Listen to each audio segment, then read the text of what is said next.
Dan melihat kedatangan sang master itu pun baik Zhang Yi atau Luoyan merasa senang, kecuali King Lian. Dia sungguh merasa kecewa melihat kedatangannya tersebut karena sejatinya memiliki rencana untuk menguasai Zhang Yi.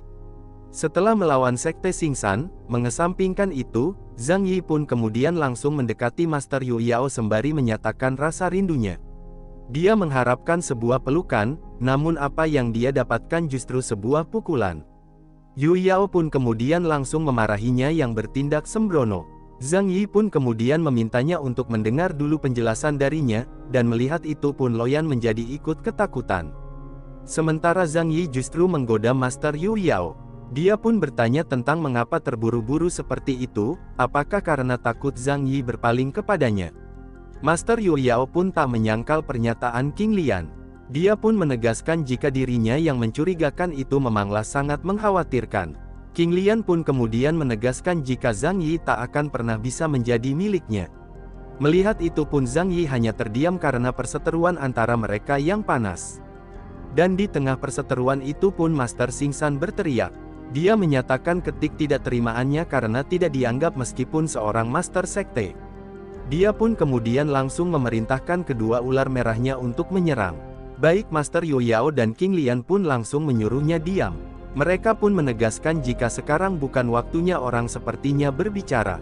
Mereka pun kemudian langsung mencabik-cabik kedua ular Master Xingsan dengan serangan masing-masing. Sang Master Xingsan pun jelas terkejut melihatnya. Dia tak menyangka jika ular yang susah payah dia pelihara dapat dikalahkan dengan sangat mudah. Namun apapun itu juga, Master Yu Yao tidaklah peduli. Dia pun kemudian mengangkat pedangnya untuk serangan akhir. Dia pun menyatakan jika Sekte Xingsan yang suka membuat onar haruslah dihukum. Dia juga menyatakan jika sudah habis kesabaran untuk memberi kesempatan pada King Lian yang tak pernah berubah. Master Yu Yao pun kemudian mengerahkan kekuatan spiritualnya yang sangat indah dan mengerikan. Melihat itu pun Master Xingsan berkeringat cemas. Dia sama sekali tak bisa berkata-kata bahkan bergerak karena tekanan intimidasi yang terlalu besar. Master Yu Yao pun kemudian melesatkan pedang-pedang cahaya miliknya sembari menegaskan jika Master Xingsan itu bahkan tak layak untuk menjadi sekutu dari Sekte Dao. Master Xingsan pun berakhir terkena serangan telak. Dia pun meringis kesakitan seiring dengan tubuhnya yang tertusuk hujan pedang. Master Xingsan pun tewas dengan serangan tersebut.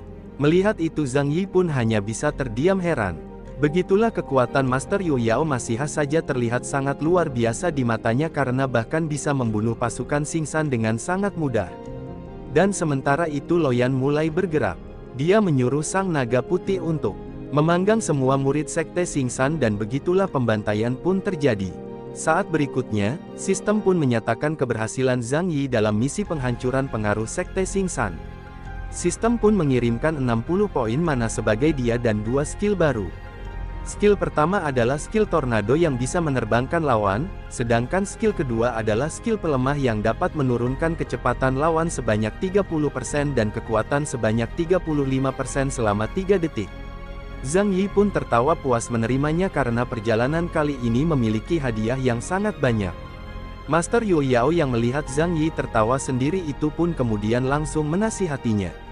Dia pun memintanya untuk jangan senang dulu. Master Yu Yao pun mengingatkannya jika sekte semacam Sekte Xingsan itu pastilah akan muncul lagi jika benua utama tidak bersatu.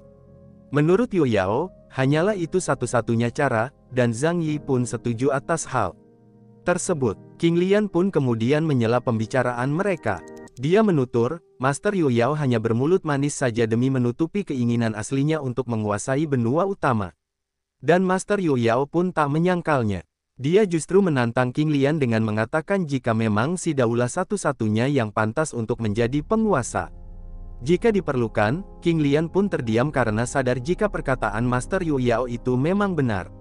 Dia pun kemudian mengakui jika Master Yu Yao memang lebih kuat, dan ya, dia pun juga mengakui jika Master Yu Yao memang lebih luar biasa dari dirinya dalam berbagai aspek. Dan dia pun kemudian meminta Zhang Yi. Sebagai ganti semua itu, Zhang Yi pun hanya bisa terdiam mendengar pernyataannya tersebut, sementara Master Yu Yao hanya bisa menghela napas karena King Lian yang tak pernah berubah. Master Yu Yao pun menjadi ingat dengan masa lalunya dulu, di mana King Lian jugalah selalu menginginkan apapun yang dia punya saat masih berada di sekte yang sama. King Lian yang merasa malu pun kemudian langsung murka. Dia pun menegaskan jika itu sudah ratusan tahun yang lalu. King Lian pun kemudian mengingatkan Master Yu Yao jika bagaimanapun dia itu adalah guru dari Zhang Yi, sehingga tak pantas untuk menjalin hubungan dengannya. Master Yu Yao pun kemudian menyangkal hal tersebut.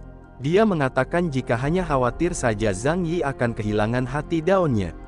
Master Yu Yao pun kemudian menyuruh King Lian pergi jauh-jauh dari Zhang Yi. Dia pun menegaskan jika orang sepertinya itu tidaklah mungkin disukai olehnya. King Lian pun kemudian bertanya pada Master Yu Yao tentang bagaimana dia mengetahuinya dengan percaya diri. Master Yu Yao pun kemudian justru menantangnya. Dia pun kemudian bertanya pada Zhang Yi, apakah menyukai King Lian untuk membuktikannya. Sekaligus mendengar itu pun Sang Ji tersentak. Zhang Yi sendiri, tentu saja, sebenarnya hanya menyukai Master Yu Yao.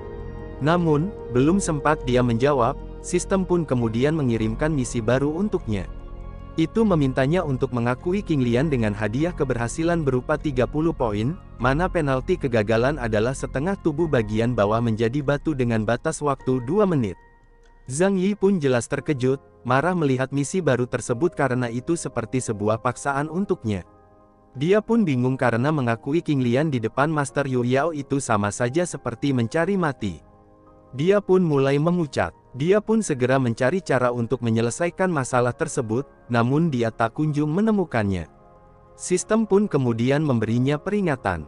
Karena waktu yang hampir habis, itu jelas membuat Zhang Yi semakin panik. Zhang Yi pun akhirnya tak bisa berpikir lagi. Dia pun menyatakan jika sebenarnya menyukai King Lian dengan terpaksa. Mendengar itu pun baik King Lian dan Master Yu Yao nampak terkejut karena baik keduanya tak menyangka hal tersebut. King Lian pun kegirangan, kemudian bertanya pada Sang Ji apakah perkataannya itu memang benar, dan Zhang Yi pun menjawab, iya. Saat berikutnya, sistem pun kemudian menyatakan keberhasilan misi dan mengirimkan 30 poin pas sebagai hadiah. Zhang Yi pun kemudian menangis karena misi dari sistem biadab itu akhirnya berhasil. Dia tak ingin berpura-pura lebih jauh lagi demi Master Yu Yao tercintanya. Namun, bagaimanapun, nasi sudah menjadi bubur. Imajinasi King Lian pun mulai tak terkendali. Dia sudahlah menjadi sangat senang hingga bahkan bisa membayangkan masa depannya dengan Zhang Yi dan memiliki anak dengannya. King Lian pun menyatakan semua keinginannya tersebut secara terang-terangan. Dia pun kemudian juga meminta Sang Ji untuk mengatakannya sekali lagi dengan lebih keras jika menyukainya.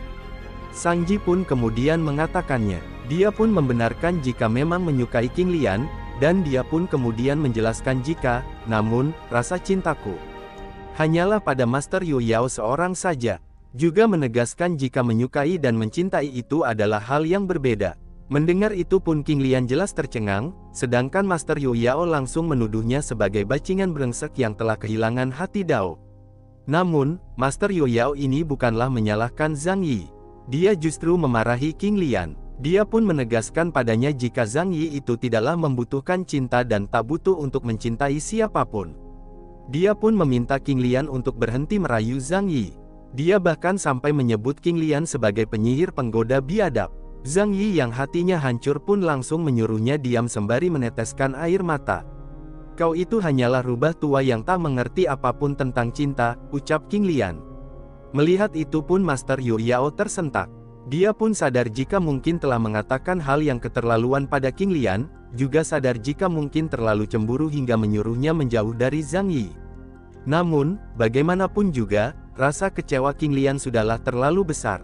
Dia pun kemudian langsung pergi. Dia pun kemudian meminta Zhang Yi untuk tenang saja karena tak akan lagi memaksanya. Dia pun kemudian juga menyatakan jika cintanya tak akan pernah berubah sekalipun bertepuk sebelah tangan, juga menyatakan jika tetap akan selalu bersedih, mengulurkan bantuan jika diperlukan. King Lian pun kemudian pergi setelahnya. Melihat itu pun Sang Ji hanya terdiam. Master Yu Yao pun kemudian bertanya pada Zhang Yi, apakah benar ingin membiarkan King Lian pergi dalam keadaan seperti itu. Zhang Yi pun menjawab, iya, karena merasa tak memiliki hak atas hal tersebut. Master Yu Yao pun kemudian menasihatinya lagi. Dia pun menegaskan jika emosi atau lebih ke arah perasaan itu hanyalah bahan untuk belajar kehidupan dari orang lain dalam dunia kultivasi. Intinya, Master Yu Yao ini tuh meminta Zhang Yi untuk fokus saja pada jalan kultivasinya supaya dapat mencapai kehidupan abadi. Zhang Yi pun kemudian menggoda Master Yu Yao. Dia pun bertanya tentang mengapa dirinya juga tergerak oleh emosi saat dari kesengsaraan.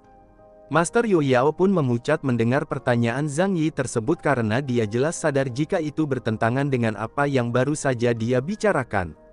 Dan melihat reaksi Master Yu Yao itu pun Zhang Yi tertawa. Dia pun kemudian mengubah topik. Dia pun kemudian bertanya pada Master Yu Yao tentang apa yang harus dilakukan pada sekte yang sejenis dengan sekte Xingsan itu, merujuk pada sekte-sekte berandalan lainnya. Master Yu Yao pun kemudian menjawab jika mereka itu tidaklah perlu terlalu dikhawatirkan. Pada dasarnya, sekte berandalan yang tersisa itu hanyalah sekte kecil saja.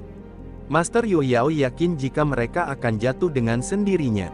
Lebih dari itu, Master Yu Yao menganggap sekte sihir sebagai musuh yang lebih perlu diwaspadai, sehingga dia pun kemudian meminta Zhang Yi untuk fokus saja kepadanya. Zhang Yi pun tertegur mendengar itu karena dia sadar jika sekte sihir itu memanglah sekte yang kuat. Adapun berbagai informasi jugalah sudah didapatkan, yang mana ternyata para murid sekte sihir sudahlah berkumpul di Goa Wanmo. Itu menunjukkan jika Ren Xianchou pasti ada di sana, setidaknya itulah apa yang Zhang Yi pikirkan. Dan begitulah, perang melawan sekte sihir sudah sangat dekat. Zhang Yi sendiri sadar jika pertempuran itu sudah tak terelakkan lagi. Apapun itu, waktu pun cepat berlalu setelahnya. Berita kemenangan sekte Dao atas sekte Xingsan pun menyebar dengan sangat cepat. Itu mengundang banyak sekte untuk datang ke sekte Dao demi memberi penghormatan. Itu adalah hal yang wajar terjadi karena tentu saja pihak yang lemah akan menjilat pada pihak yang lebih kuat. Reputasi sekte Dao pun juga semakin meningkat di benua utama seiring dengan hal tersebut, sehingga itu mewujudkan persatuan di benua utama. Tentu saja, sekte Dao menjadi pusat dalam aliansi tersebut karena kekuatan terbesar di benua utama kini memang dipegang oleh sekte Dao setelah jatuhnya sekte Tian dan sekte Xingsan. Waktu pun cepat berlalu. Setelah terbentuknya aliansi benua utama, hari penyerangan sekte sihir pun akhirnya tiba. Setelah keadaan kembali stabil, Zhang Yi pun kemudian meminta izin kepada Master Yu Yao untuk pergi. Dia mengajukan Chen Ju dan Duo untuk menemaninya. Zhang Yi pun meyakinkan Master Yu Yao jika mereka berdua saja sudahlah cukup. Master Yu Yao pun menyetujuinya saja. Master Yu Yao ini sendiri tuh tidaklah ikut dalam penyerangan karena adanya kemungkinan serangan kejutan dari sekte sihir terhadap sekte Dao, sehingga begitulah dia tetap tinggal demi menjaga sekte. Dan tak lama setelahnya, murid sekte yang menjaga gerbang pun datang. Mereka mengabarkan jika Xiao Kui beserta pasukannya telah datang. Leluhur rubah pun kemudian menyapa Zhang Yi, begitu juga dengan sang leluhur iblis rubah yang juga ikut datang. Adapun pasukan yang dibawa Xiao Kui ini tuh sangatlah banyak, sehingga melihat itu pun Master Yu Yao menjadi cemburu. Dia pun kemudian bertanya pada Zhang Yi, apakah memang sangat terkenal di sana hingga bahkan mampu untuk mendatangkan pasukan sebanyak itu. Zhang Yi pun kemudian menjelaskan jika sama sekali tidak menggoda mereka.